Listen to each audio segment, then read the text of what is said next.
Why, hello. I am Maester Swanson, and I'm here to refute the notion that there are 9 kingdoms in the 7 kingdoms. Get over here, you little shit. You little smug shit. It's not 9 kingdoms, it's 7. Okay? It is 7. Okay? It may be 9 realms, but it is not 9 kingdoms. As we can see, 209 AC, after conquest. This is the map of Westeros as it was during the tournament at Duskendale. Now, we can look at the entire map. Now, some idiots would look at this map and go, oh,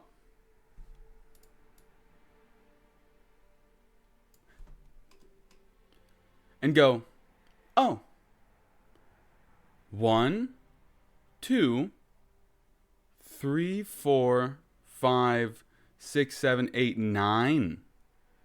There are 9 kingdoms. No, there are not. No, there are not. First off, none of them are kingdoms anyways. You need kings for it to be a kingdom. And there's only one king in Westeros. Secondly, Dorne isn't even a kingdom, it's a principality. But enough of that. If we include Dorne as a kingdom, then what isn't? Well, the 7 kingdoms refers to Westeros as it was when Aegon the Conqueror landed on Dragonstone 209 years before the point in time of Westerosi history that we're looking at. And at the time, you see the Riverlands right here, who is owned by the Tullys? Well, it wasn't when Aegon got here. There was actually a kingdom called the Kingdom of Isles and Rivers, led by a guy named Harrenhal. Funny name. And he's the guy who made Harrenhal the big thing, and Harrenhal makes everyone go crazy. She's already called Lady Mad for a reason. And if you know, this is the shield that Brienne uses in the book, I think. I don't know about the show. I don't care about the show. But it was a joint kingdom of, I'm pointing with my finger, of the Iron Islands, who the Iron Men had taken over this entire land right here. They basically owned all of this. That is one kingdom. And the Crown Lands, which we see here, which in more modern Westerosi times is more of an administrative district. You can view it like a Washington, D.C., where it is not under a rule. You can see it's a ton of independent, more type little duchies and all that stuff. It is not a kingdom. It's an administrative district of the crown, not a kingdom. And it wasn't there when Aegon the Conqueror landed on Dragonstone, which is right here, so long ago. Also, Dragonstone is also a feudal paramount. You can call Dragonstone a technical kingdom too, but it's not. Because it's not. This entire land was split between the Kingdom of Isles and Rivers and the Stormlands. And the Stormlands, which wasn't Baratheon by then. The Baratheons came after the Durandons, I think, got wiped out by Aegon the Conqueror. So, look at this. If you view with your mind's eye, I'll put up a picture of Westeros, how it was when Aegon the Conqueror showed up. But if you count it correctly, you got 1, 2, 3, 4, 5, 6, 7 kingdoms. Also,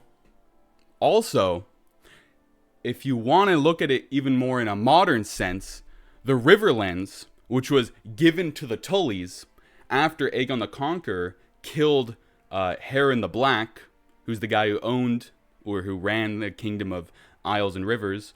That's why Harrenhal is so screwed up, because Aegon the Conqueror just went at it with his dragons and melted half the fucking place and wiped out the entire Hoare lineage. So that's why the Iron Islands were given to the Greyjoys, and the Riverlands were given to a small lord known as the Tullys. So the Riverlands was never a kingdom because the Tullys were never kings.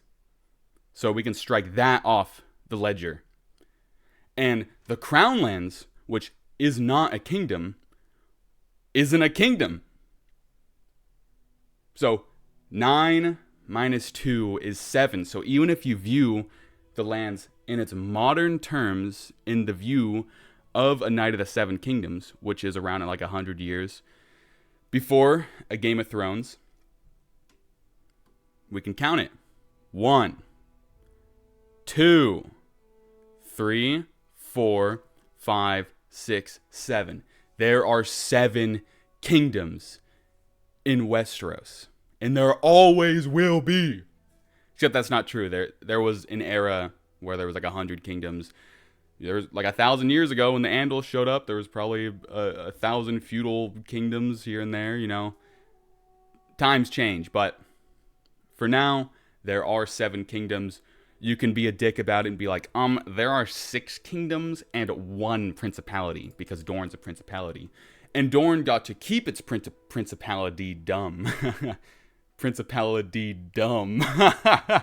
D-dumb. Because Dorne was the only of the 7 kingdoms which didn't get conquered through war. Because when Aegon the Conqueror swept from Dragonstone onto the mainland, he took out all these guys through war, except the north. That's why King Brandon, the king who knelt, is called the king who knelt, because he basically saw that Aegon the Conqueror like annihilated everyone down here. He saw the field of fire and saw the Lannisters kneel, so, you know, might as well just fucking give in, right? But Dorne, it took the Targaryens like another, I think like 100 years, maybe like 200 years to get Dorne, and that wasn't through war, it was through marriage. And little lore for a Knight of the Seven Kingdoms, this is the king at the time, King Daeron II. I'm pretty sure this is the guy who got Dorne into the Iron Throne, like paramountcy, right? Because here's the reason why Baelor Breakspear doesn't have the traditional Targaryen white hair, is because he's half Dornish, which is interesting.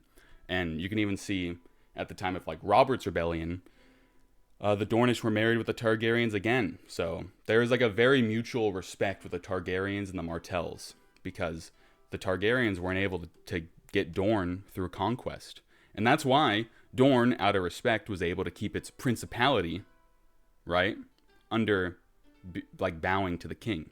That's why this guy is called Prince Meiron Nymeros Martell, but you go over here, it's Lord Lannister. He got to keep his princedom. These guys bent the knee. So there's a mutual respect there. So a little extra lore. So 7 kingdoms, 6 kingdoms, 1 principality, 9 regions. None of them are kingdoms either, because they don't have kings. You could look at their lord titles. It's Lord Paramountcies. You know, we could even read the description of a Lord Paramountcy. When the Targaryens forged the realm and the Iron Throne, they bound the houses, both great and small, into a system of oaths and obligations, from the smallest of landed knights to the lords paramount and former royal lords. These oaths and obligations are only strong as men and women who swear to hold them, and often are interpreted by the lords in varied ways. They are not kings. There are 7 kingdoms, Egg. You smug Targaryen little shit. Stop confusing Dunk like that, dude. Stop it. Because Dunk is right. Dunk is right. There are 7 kingdoms. The name derives from when Aegon the Conqueror showed up, when there were 7 kingdoms. There aren't even 7 kingdoms anymore because they're not kingdoms. Actually, it's 6 kingdoms and 1 principality and 1 administrative district and 1 feudal paramountcy.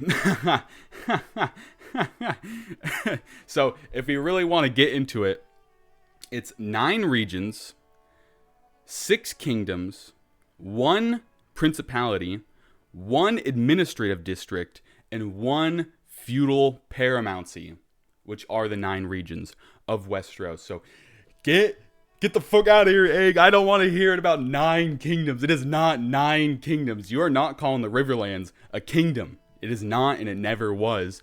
And it might be, but, you know, they're only as prosperous as their rivers grant them to be, because, I mean, look at these.